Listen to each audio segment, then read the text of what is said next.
Okay, I think it's a good time to get started. Let me introduce myself. My name is Sharad Agarwal. I'm the Chief Metaverse Officer of CyberGear. It's a digital agency I started in Dubai 26 years back, and we pivoted from Web 1 to Web 2 and now Web 3. A lot of you must have attended our past webinars. We've been covering the space in detail. We've had webinars about the metaverse, about NFTs, Web3, we did tokenization, and today we are going to cover DAOs, which is another very interesting pillar in the space. And we, as usual, have a global panel. And as I can see in the chat, we have a global audience as well. So looking forward to sharing our learnings and have some fun in the process. So I am joined today by my co-host, Rachel, who's coming in from San Francisco. That's one of my favorite cities on the planet, Rachel. So welcome. And I'm going to hand it over to you to take this forward and introduce our panelists as well. So Rachel, over to you. Thank you, Sharad, and for setting up this webinar together with me. Good morning, afternoon, and evening to you all, depending where you're connecting from. A very warm welcome. As Sharad briefly introduced me, I am Rachel Mann, the founder of Women Connect. Our mission is to create a sustainable world and equitable society through impact strategies.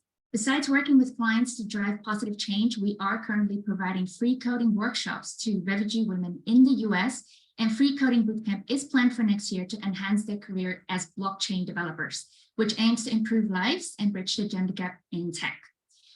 First of all, I want to kick off the webinar with a quick poll to see what everyone's purpose is for joining us today. You will see it shortly on the screen. Hold on one second. Yeah. Okay. Yeah, we can see the poll. Perfect. It would help me to ask specific questions, and it would also help panelists to focus their answers based on your interests for a more insightful session. So while we give everyone a couple of minutes to answer the poll, I want to continue by saying a business legacy is what people will remember the business for, what they have done to change the way we live our lives or for humanity.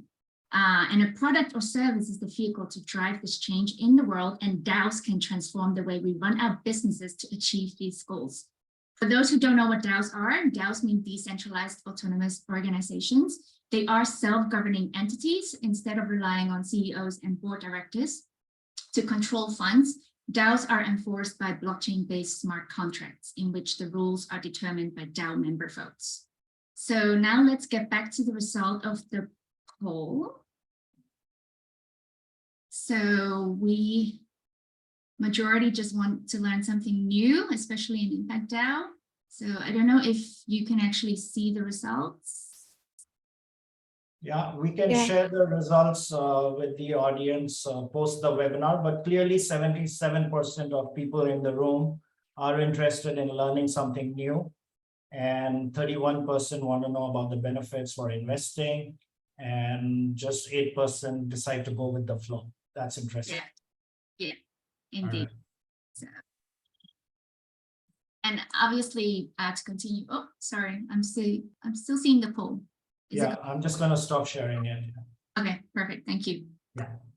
So as you may know, there are many different DAOs with various structures and governance. So there is not a one-size-fits-all model. And today we will focus on impact DAOs, aiming to shed more light on how impact DAOs can make an environmental, social, and governance impact and why you should get involved.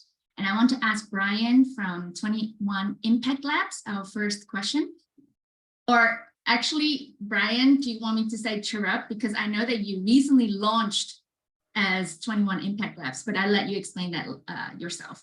So Brian has recently launched an Impact DAO by leveraging blockchain economic systems to sustainably scale capital, communities, and talent globally for accelerating solutions and cures to the most complex brain diseases. Its Cerebrum DAO accelerates solutions and cures to Alzheimer's and other neurodegenerative diseases using blockchain technology and Impact DAO tokens. It's truly an amazing cause. Brian, first of all, thank you for being with us today, and introduce yourself to the audience and also explain to us what is an Impact DAO model And how does this model help achieve impact outcomes of a course? Thank you, Rachel. I'm happy to be here. And I just absolutely love this topic. And I'm eager to hear from my co-panelists as well and learn more about what everybody else is doing, because we're all innovating in this space right now. It's a very early days for impact DAOs. And so we're figuring it out as we go. I'm a serial software entrepreneur. I've been doing software companies mostly in the US, from Austin, Texas, for the last 20 plus years, Web 1, Web 2, and mobile. I moved into blockchain many years ago, and I decided my next software company using this new platform of Web 3 and blockchain was going to be impact focused. And it's really driven from a personal situation I have. I have 3 lovely daughters. 2 of them are teenagers, and one little one that just turned 11, and her name is Ruby May, and she is born with Down syndrome 11 years ago. And one of the impacts of Down syndrome is it actually manifests itself as an immune system disorder. And it causes things like type 1 diabetes at increased prevalence with the population, but it causes 100% of the population to experience accelerated aging and the early onset of Alzheimer's disease. And not being a neuroscientist and not being a researcher or a medical person or a biotech person, I really had to think hard about where my impact would be, because I wanted to make a difference in this disease that has no known effective therapeutic and has seen many failures over the last 3 decades and is impacting tens of millions of people and costing society trillions of dollars. And what I concluded was blockchain economic systems were the perfect fit for changing the game with how we pursue cures and solutions to very complex diseases. And Alzheimer's is a case example, Harvard's case study of failures in funding models and centralization of funding and lack of, I think, imagination and risk taking to try to produce solutions. So came up with this concept of an impact DAO, and I know a lot of us are doing this, but I viewed it as my study of blockchain systems. I just think blockchain mechanisms, properly designed crypto economic mechanisms, are amazing for sustainably coordinating talent and capital on a global basis to pursue a focused common mission and achieve measurable impact outcomes for that mission. So I believe that we can do at the scale of what the NIH funds, which is right now $3 billion annually. I believe we can do that with an impact DAO I'm calling CherubsDAO, to focus it on Alzheimer's and neurodegenerative diseases, and ultimately, with the sustainability of that model, have it perpetuate and pursue brain longevity, because we need to, there are a lot more things to do with our brain than just stop neurodegeneration. So that's what I'm doing, and that's what I think an impact DAO is. We've got a lot I can discuss about the mechanism and how we're using it versus others, but I'll stop there for now. Thank you, Brian. And it's super insightful. And when we talk about ESG impact, the E for environmental is definitely a very hot topic among investors. And more companies are trying to offset their carbon footprints and become a zero carbon emission company. And interestingly, it has been argued by researchers that carbon offsets actually don't work, as there wouldn't be enough carbon credits to hit the Sustainable Development Goals by 2030. And that offset markets are not sufficient to decarbonize the global economy. And with this controversial argument, I want to ask our next speaker, Samuel Lee from GreenClimateDAO, our next question. GreenClimateDAO runs on a carbon neutral blockchain backed by high quality carbon credits that funds credible and impactful decarbonization projects across the globe. Welcome, Samuel, and thanks for joining us from Seoul, Korea, where it's like after midnight now. I hope you stay awake with us today. So Samuel, before you share your thoughts are on this earlier argument, and perhaps to the contrary, share how effective carbon credits and offsets are in your view, can you introduce yourself to the audience first? Yes, definitely. Hi, this is Samuel. I started my career in responsible investment. This is the word actually that was more adopted before the ESG took on. When I was first engaged by leading car manufacturers in my first job, it was an eye-opening experience because I was told in my professors that Kyoto Protocol was a failure, but here I was being engaged by my customers to improve on the company's carbon footprint and climate actions. So that's how I got into this space. That's why my last job was with CDP. It's the largest disclosure platform for climate-related information for corporates, where 70% of listed companies report their information annually to their investors and stakeholders. So having been with that experience, I've seen from the central bank's perspective and the regulatory supervisors take on approach on how to address climate action from the legal framework. So this is where I've experienced the introduction of renewable procurement for corporates, the stewardship code for pension funds, TCFD for financial institutions, reporting frameworks. And while that happened, I've also had I was lucky enough, fortunate enough to be exposed to crypto space from 2017 by belonging to a community called NONS. I think it's the largest physical DAO in Korea. And I think GreenClimateDAO I joined GreenClimateDAO because I saw a perfect fit for the two. That's who I am. And to jump into addressing your question, it's funny that these questions exist because we are living under what's so-called Paris Agreement framework. Paris Agreement is a global agreement at country level, where if North Korea has promised to join to address climate change, and with that, there are exporters and importers of carbon credits, and because net zero, for us to achieve net zero, it's impossible to achieve that without carbon offsets.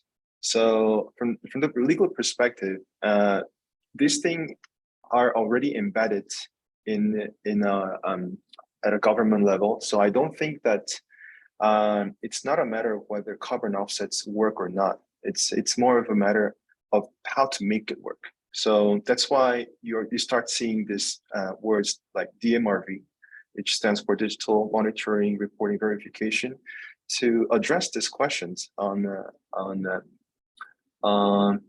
the challenges that exist with carbon offsets. So from my perspective, carbon offsets are here to stay. Having seen from the companies, when they first are engaged internally and externally, they set climate goals. And in their journey to accomplish things, they cannot do this without carbon offsets. So yeah, with that, I will end the answer. Thank you. Yes, it's actually really a hot topic. Like you hear that a lot with a lot of companies right now. And also doubts about how truthful they are whenever companies actually claim that they are carbon neutral. Mm-hmm. So it's really insightful. So now let's move on to the S for social in ESG, where I will ask Mel Vera from DoinGUD our next question. DoinGUD is a Web3 ecosystem empowering communities to do good through its Impacts Protocol, NFT marketplace, and NFT tickets, which are made with love. They are soon launching its DAO membership to continue their legacy in funding social impact and sustainable development projects. Welcome, Mel, and thanks for joining us today. Please introduce yourself to the audience and tell us, in the NFT space, how do DAOs work? And can DAOs make a more social impact alongside the existing NFT marketplace? Thanks, Rachel, and thank you everyone for being here.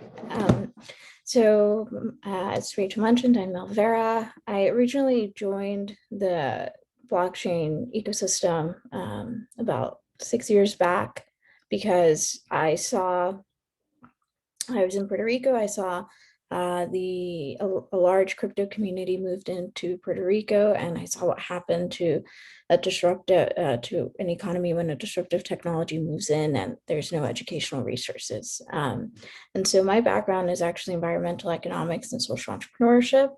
And I thought it was really cool to explore ways in which blockchain can be used to empower companies and projects that are ecological, while also making sure that we educate as many students and individuals as possible so that no one falls behind.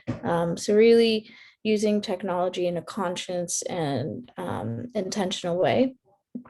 And in my years in the space, that's what I've been focused on, and have been really happy to be able to work with DoinGUD and be part of the founding team. It's often I mentioned I came into the industry because I was in Puerto Rico. I was there during Hurricane Maria. And during Hurricane Maria, there were many people who wanted to donate and wanted to help. And some individuals would give proceeds and donations to government nonprofits or the governor's wife nonprofit, and instead to small local organizations that were having direct impact. It came out a little later that the impact that was had by the governor's wife's nonprofit wasn't that much, and actually a lot of funds had gone missing. And I tell this story because this is the importance of having impact funding for impact organizations on the blockchain, where you can have transparent transactions and see exactly the funds going to nonprofits. And that's actually what we started with at DoinGUD. So our NFT marketplace was our first launch. We launched this in December of this year, and we were in beta for a while. And we actually were able to raise over $80,000 in donations for nonprofits and onboard over 60 nonprofits. And our goal with this was to be able to show to the world that blockchain and NFTs can be used for good. And we launched originally on Polygon because we also wanted to show to artists who are very impact focused that you can launch NFTs and not have such a large energy footprint. Happy to say we're now also moving to Ethereum, which has moved on to proof of stake. So we were able to establish transparent funding. And now actually we are launching a protocol. And the protocol establishes transparent impact as well, and leads onto a DAO. So to answer your question, before I get a little more into it, NFTs and DAOs work in ways of really empowering community. So there are different ways that DAOs can be seen with NFTs. You can see that you can buy an NFT, and that gives you a membership to a DAO. And by having that membership, you can vote on what happens in the DAO. In DoinGUD's example, we're actually launching an NFT membership in the coming weeks. And this is for all impact leaders and those who want to do good to join together and put all the puzzle pieces together and be able to vote on the tools that we create in the future, and more. But the DAO comes at a later place. The membership is really for doing good and the protocol. There are different NFTs that can be for different reasons. So as I was mentioning earlier, going back to DAOs and NFTs, I've seen groups where some individuals come together as a community and as a DAO to buy a certain NFT and come together and vote what kind of NFTs they want to see. There's also, you'll see different kinds of brands or artists or NFTs come around and be able to really create kind of like fan engagement and empowering fans and empowering collectors so that they can continue voting on maybe what's the next piece that's going to go live, or for example, Polish ambassador and an awesome musician created his NFTs, and whoever holds it gets access to the DAO. And you can go to his concerts, you can go to his events. There's different really ways that DAOs and NFTs can be seen. In terms of NFTs for impact and DAOs for impact, it's super exciting because there are so many people around the world that want to do good and that want to have a positive impact.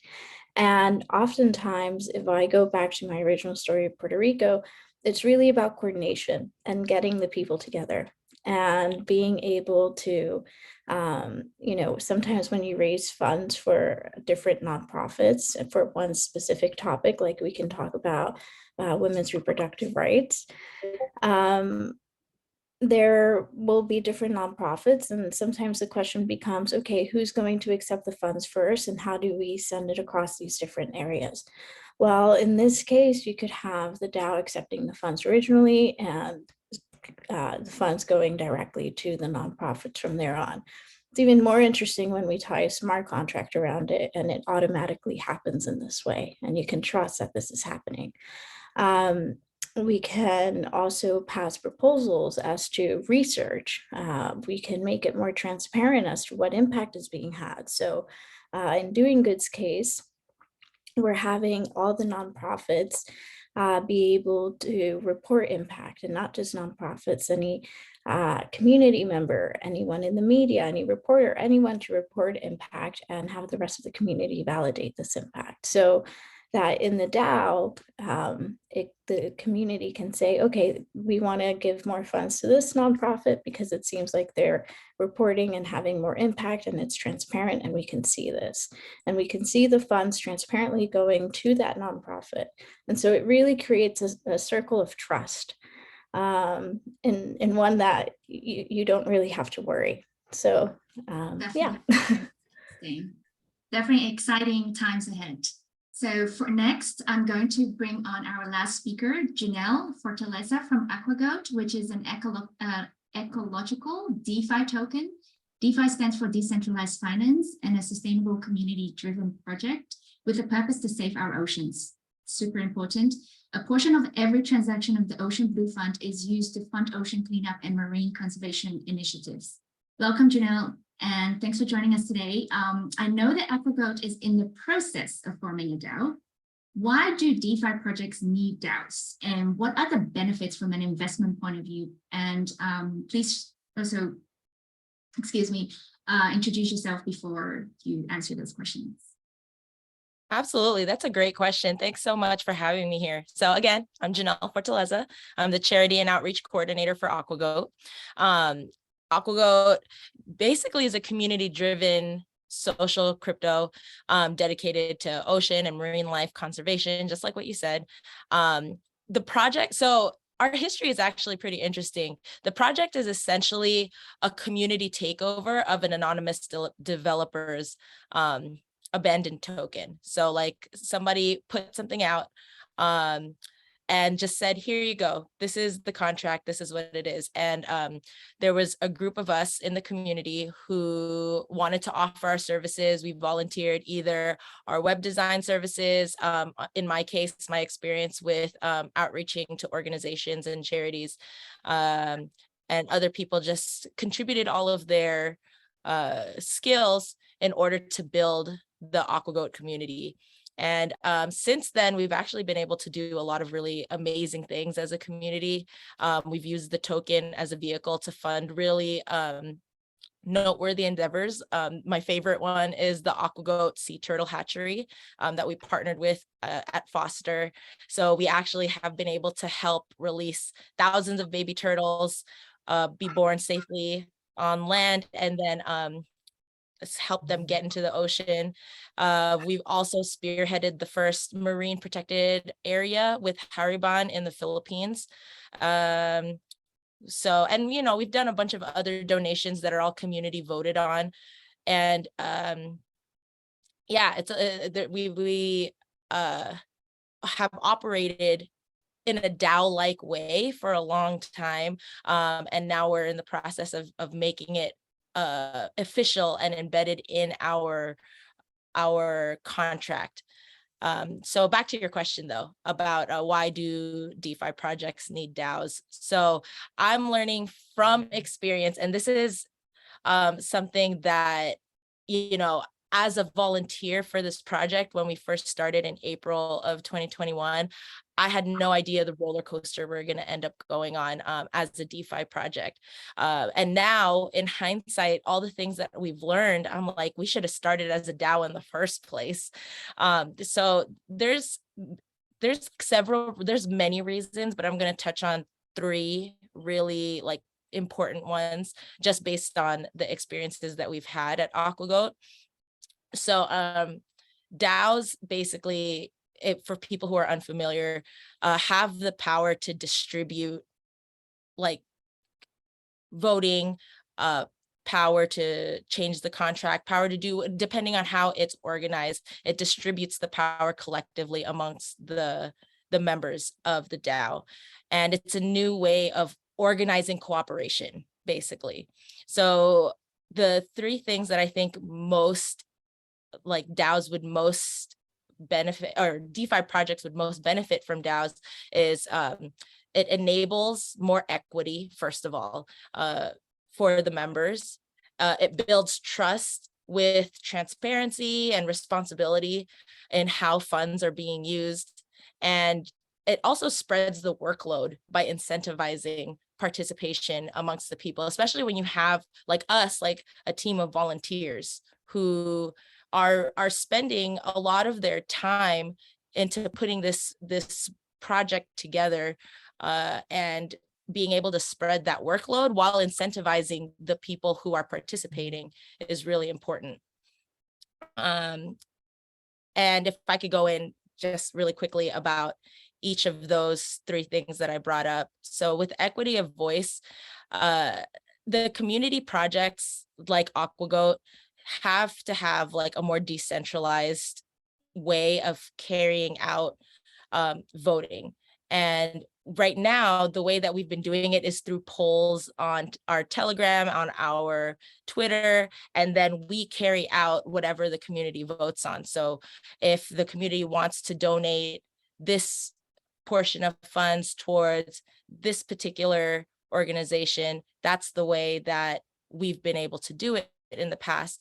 But being able to have it built into the contract, it enables more people, maybe people who are not as active on social media, also enables people to let their voice be heard through their governance tokens, basically. And then building trust, having a DAO that's structured in a way that makes it so that people are able to see what's going on, like from beginning to end. You know, we do have in DeFi projects, we do have the TXN receipts, but the good thing with the DAO is that you'll be able to see from beginning to end, from the time of voting to the actual like transition of the funds to the people who are going to use them. So the example I can come up with is our turtle hatchery. So right now we actually pay for locals on Liboron Island to clean the beaches so that the turtles can lay their eggs safely. And we actually pay them in AquaGoat tokens. But there's a lot of trust that has to be built into that, because we have to take it out of the charity wallet, because a portion of all transactions on our token goes towards the charity wallet. But then there has to be all these extra steps in order to get them to the cleaners on the beaches, and it also helps stimulate that local economy. But once we have the DAO format, we'll actually be able to go from beginning to end, from the voting process to the actual wallets of the people directly, instead of having all of this like extra steps. And so it just builds that further transparency, responsibility, and trust. And then the voters will actually be able to see the whole transaction happen.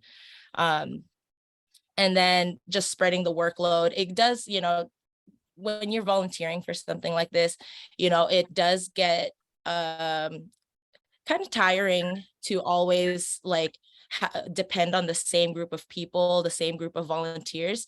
So having the DAO, once we form that, we'll be able to automate incentives, we'll be able to incentivize participation, and we'll be able to get it so that it's allowing people all over the world to be able to help build the presence of AquaGoat or the presence of any DAO, to be able to make it more sustainable long term. And so more people will be able to volunteer, more people will be able to participate and make it realistic. It's definitely But very unique. yeah, Very unique. And sorry, we only have 30 more minutes time. sure. So I want to make sure I that know. we have more questions, and let's be more specific so we can get as many answers as possible. So we mentioned something about when Mel mentioned about, the traceability, and also everything is actually on the blockchain for more transparency. I cannot emphasize enough how important impact measurement is when we are driving positive change, because impact and measurement can help create systemic, sustainable change, and it also drives value creation for an organization. So Brian, can you tell us how impact DAOs measure its impact, and is it transparent and traceable across the community, such as investors and contributors? Yeah, absolutely. It's a great topic. And, it's really interesting because the early days of crypto were largely what you hear and see, and you watch successful projects. Things come quickly, and it's a lot about, we hear this word coordination. And these tokens and tools are really great for coordinating activity in a global network. And so what we're seeing are projects that can coordinate enthusiasm. And that's fantastic. But ultimately, we need to be accruing value into these DAOs if we want to achieve sustainability. And for impact DAOs, I look at that two ways. I'm like, accruing value means how am I adding more value to my treasury so I can continue to pursue my mission? And so that does come down to return on investment in many ways. And we need to find, when we're using our treasury to do things, we do need to make sure that we're generating returns so we can grow it and almost grow it exponentially. And that's really a thesis behind CherubsDAO, is we can grow through returns exponentially. And then you also need to say, well, what impact outcomes are we having? And there's some interesting research that's been done in this field. And how I think about the Cerebrum Impact DAO is I look at us as kind of, if you had a Venn diagram and you took venture philanthropy on one circle and you crossed it over with impact investing, you would have what's the Cerebrum Impact DAO, or what we're doing. Venture philanthropy is basically, it's a nonprofit, so you get a tax write-off for your donation, but the venture philanthropy deploys it for return on investment and impact. And so when they get returns, they redeploy it for their mission. Impact investments, they're seeking ROI, multiple on invested capital, and then they're also trying to have some impact outcomes. And we're trying to do both. And with CherubsDAO, that's how we think we can effectively accomplish our mission. And so ROI is very straightforward. You make an investment and you can track it over time, and you know how much money you made on it on a multiple basis and a return. It's interesting. I found a classmate of mine actually is a co-author of this. There's an article in the Harvard Business Review called "Calculating the Value of Impact Investing." And so this person, Maya Korangal, who works for the Rise Fund, it's an impact investment fund. They came up with this concept of the impact multiple of money. So it's IMM as the acronym. And the idea there is, yes, we're going to get our investment returns, but as we evaluate projects, we want to see what impact multiple our dollar is going to achieve, and can we take a dollar and achieve 2.5 or more dollars of impact, measurable impact outcome for that, in addition to the ROI we're achieving.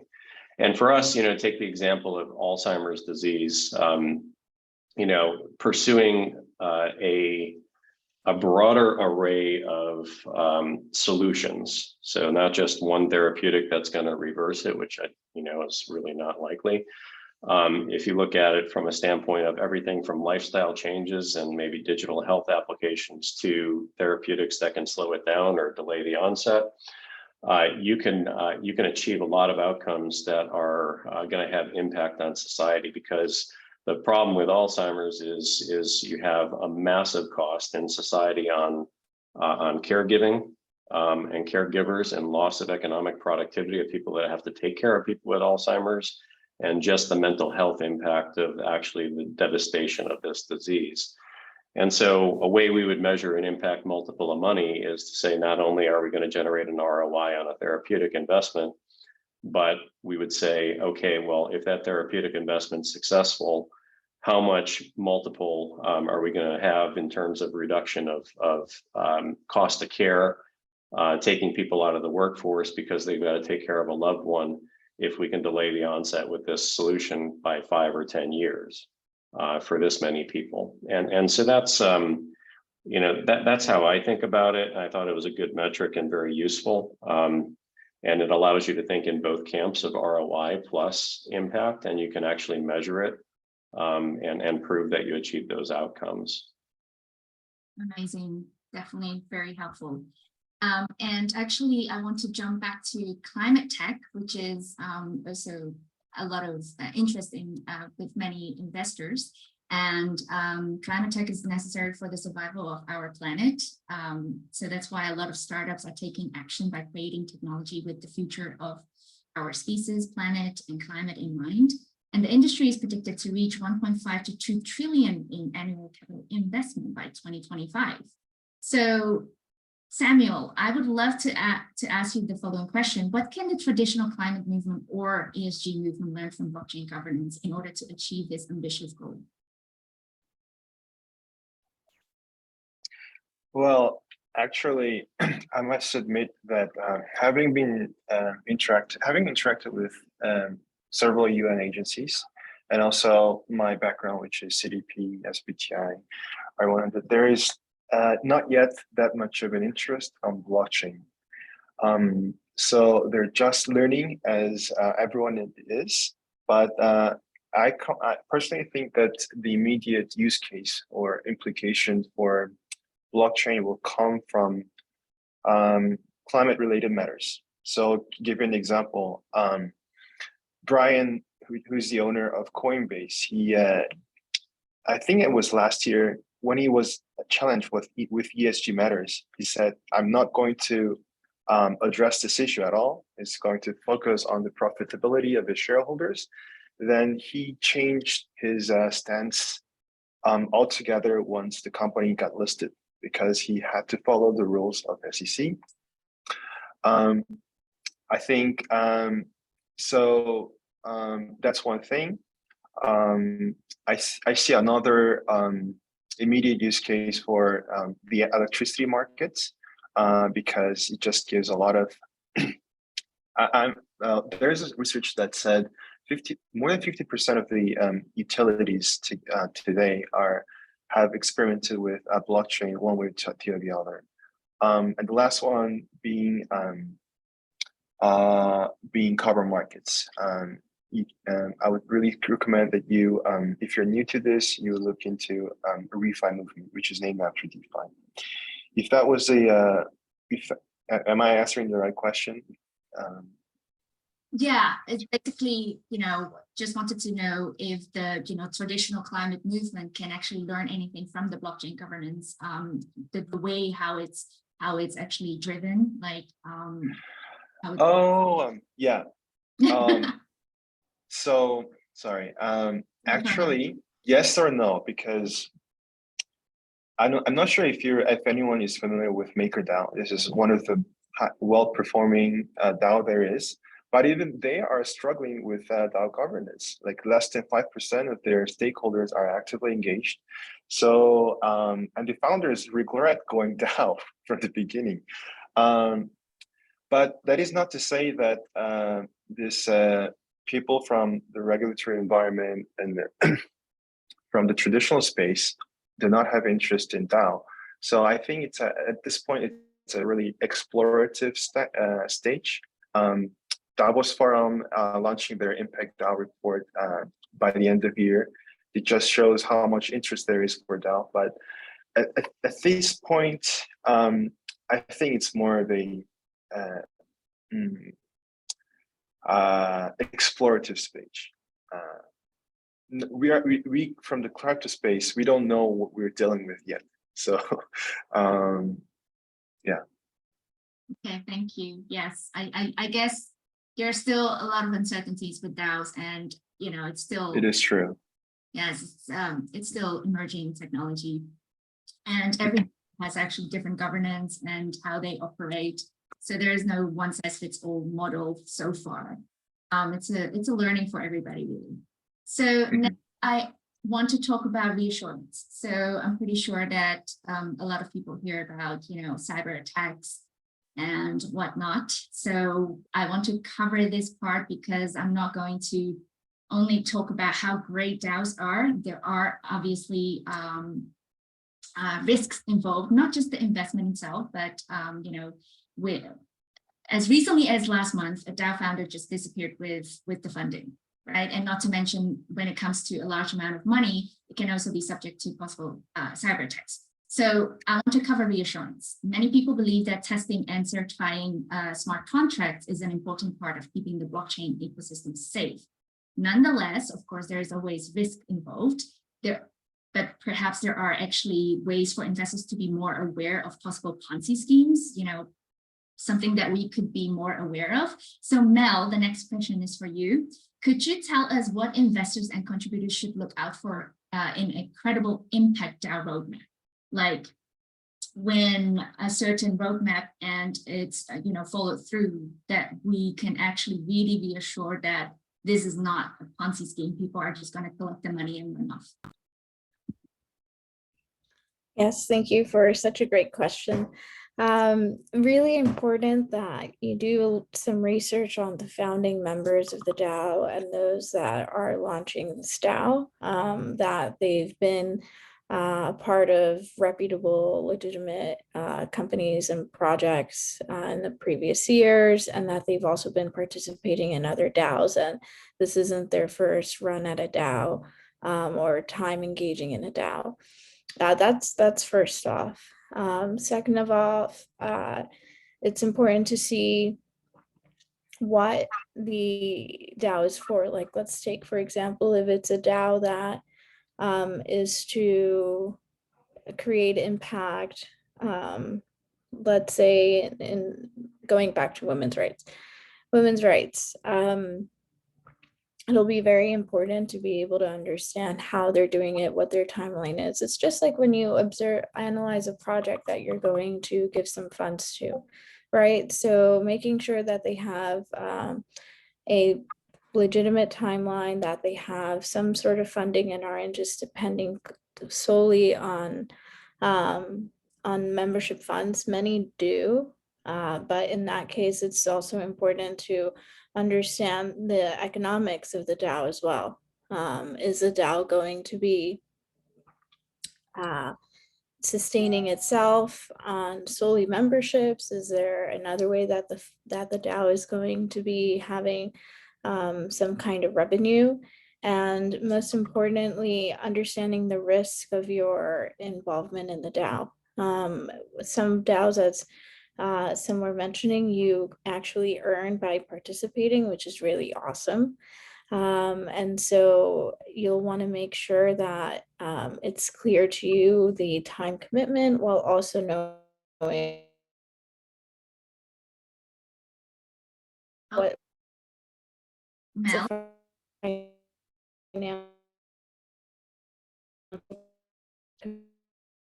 Is it my internet?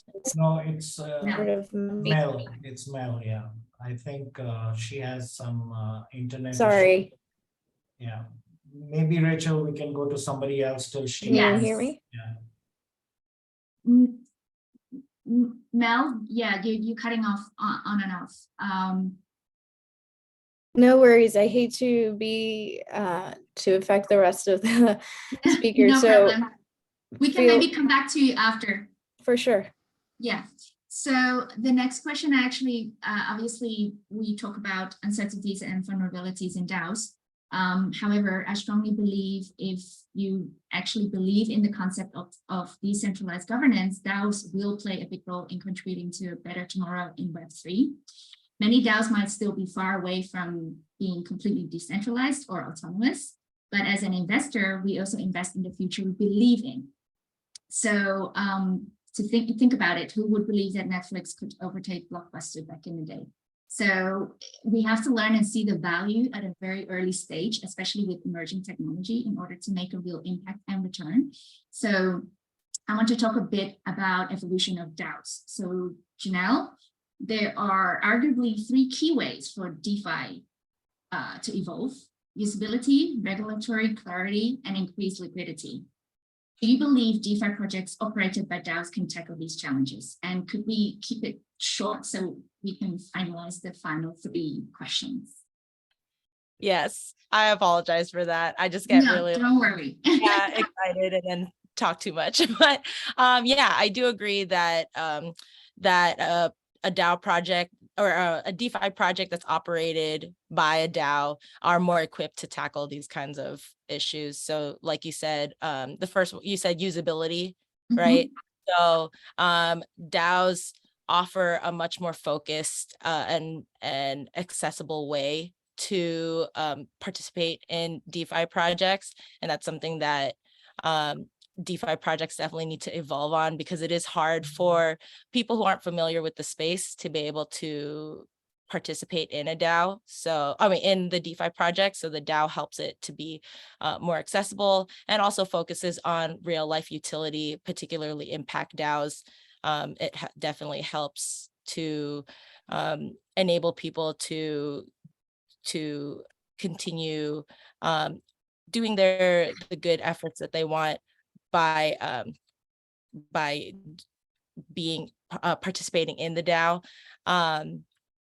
The regulatory clarity. So like I had mentioned before, it's a way to audit the trail of the blockchain.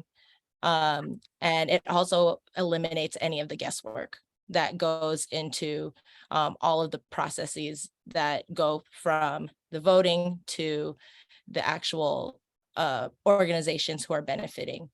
It also helps to clarify like where the funds are going to, in the sense of, like, for our project, we have donated money anywhere from large organizations, like really well-known organizations like the Ocean Cleanup, to individuals who actually like have a brand new project that nobody has heard of, who's trying to get grant money, but it's very hard to get grant money. So it provides that clarity and eliminates that guesswork, seeing where the funds go to and how it's spent.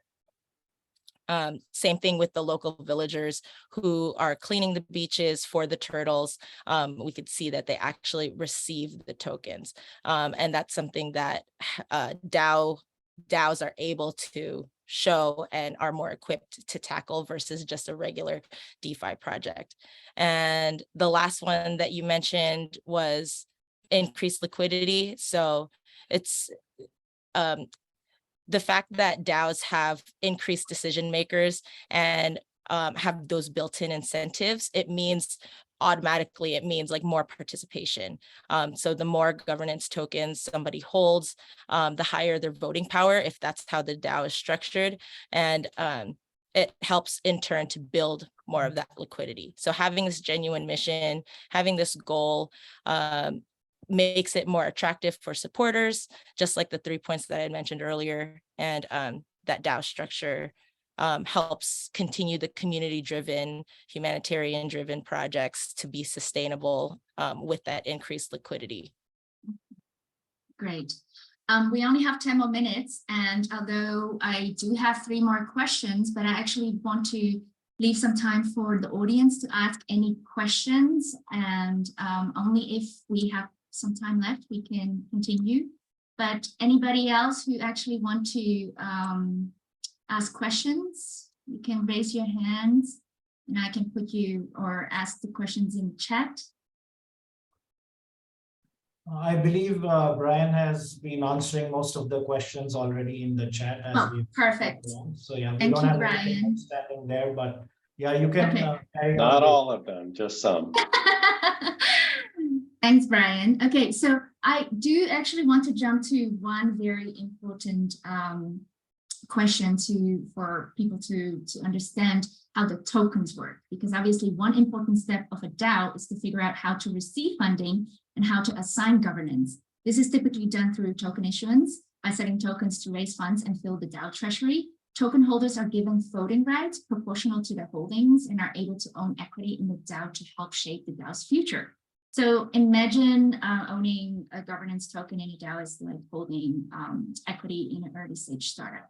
So if we become successful later on, that equity will be extremely valuable. So I actually want to ask Samuel a very quick question. There are different DAOs, different tokens in a DAO. But can you explain the difference between utility tokens and equity tokens? And what are the key difference, or is there an advantage of one over the other?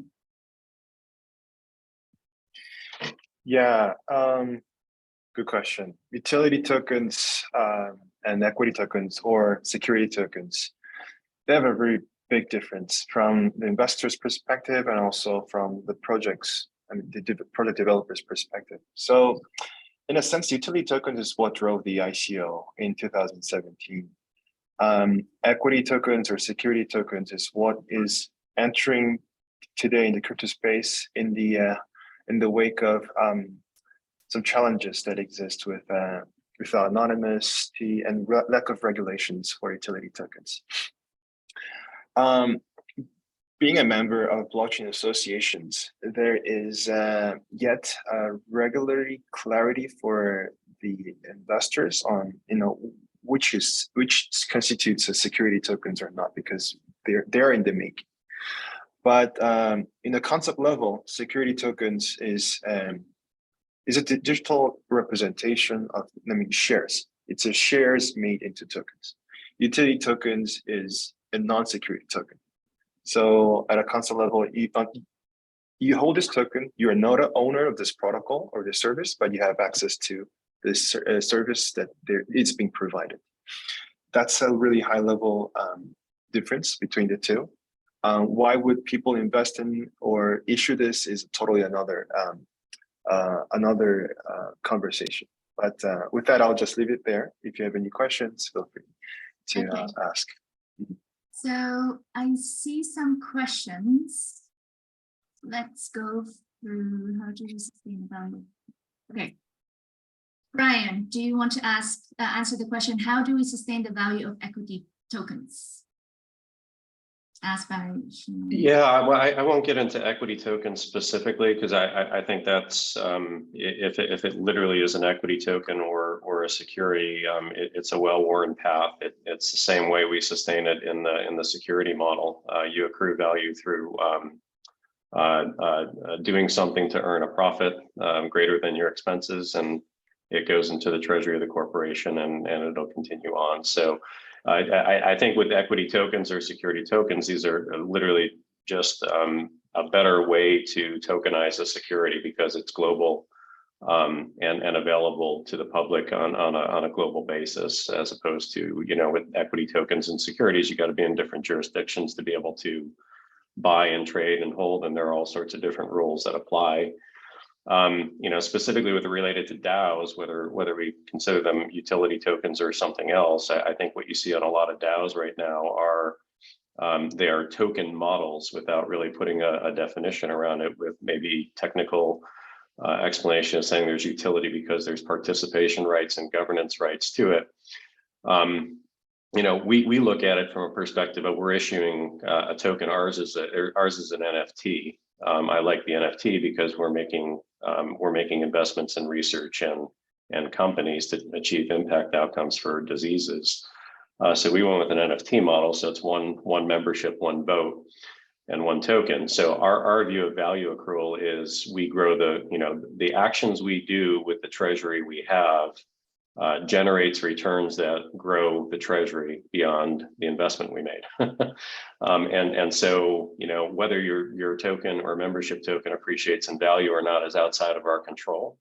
But our goal is to grow the treasury and achieve measurable impact outcomes for our mission, because doing that is going to give us more funding to be able to go do more impact for our mission. It becomes recursive. Very insightful. Thank you. So Mel, if your internet is back on, do you want to answer the following question by Annalise, if I pronounce it correctly? So how do you structure a DAO to make sure there is a short engagement, and how do you maintain it over the long term? People lose interest, so can a DAO prevent this? I don't think the internet is working. Yeah, it's finicky. I don't know what's going on. Don't worry, it happens. Okay, Jhunehl, do you want to answer that question? Sure. So the question was, how do we... Yeah, how do you structure a DAO to make sure there is assured engagement, and how do you maintain the interest? Yeah, that's a really great question. So DAOs can have built-in incentives for participation that like regular DeFi projects can't really provide on their own.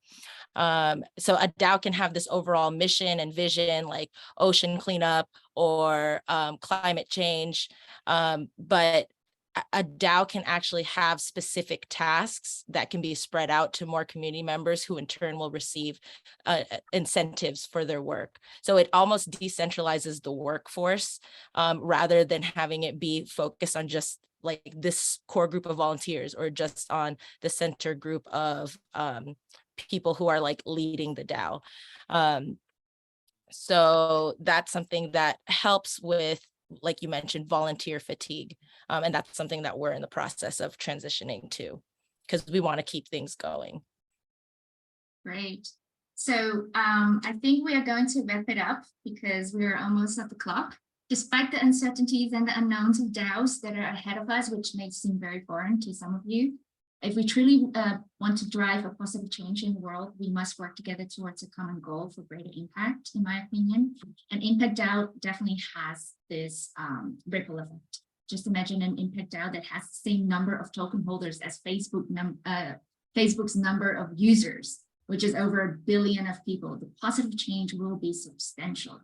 So if we want to go far, we must go together. That's my view on DAOs and the trust in DAO. So I actually really wanted to discuss how will Impact DAO shape the future, but maybe for next webinar, Sharad. So yeah. Let's wrap it up. And thank you all, Brian, Samuel, Mel, and Jhunehl once again for sharing your valuable insights. And thanks, Sharad, for co-hosting this webinar with me. Pass on back to you. Yeah, thanks. And on a housekeeping note, there'll be a recording of this webinar along with a podcast, which will be available sometime tomorrow, same time at onlywebinars.com. I also want to invite our audience and in fact our panelists to join our future webinars. We have one which is scheduled for 12th October. It's a panel discussion on Web3, culture, and future. Very interesting conversation with 3 panelists who are coming in from France, New York, and Frisco. So do join us on 12th October. And there's another one towards end of October. On 26th October, we are talking about community building in Web3. Very interesting topic, because for any brand to succeed in the metaverse and Web3 space, you must have a robust community around your brand. So we are going to be taking a deep dive on community building with some experts who know a thing or two about this subject. So yeah, so thank you to the audience for investing your 60 minutes with us today. It's been amazing. Thank you to all our panelists once again, Brian, Jhunehl, Samuel, Lee, Mel, and Rachel for hosting this show. It was super interesting. A lot of takeaways, I'm sure, for our audience. So stay tuned and see you on the other side. Bye for now. Thank you, everyone. Thank you. Bye.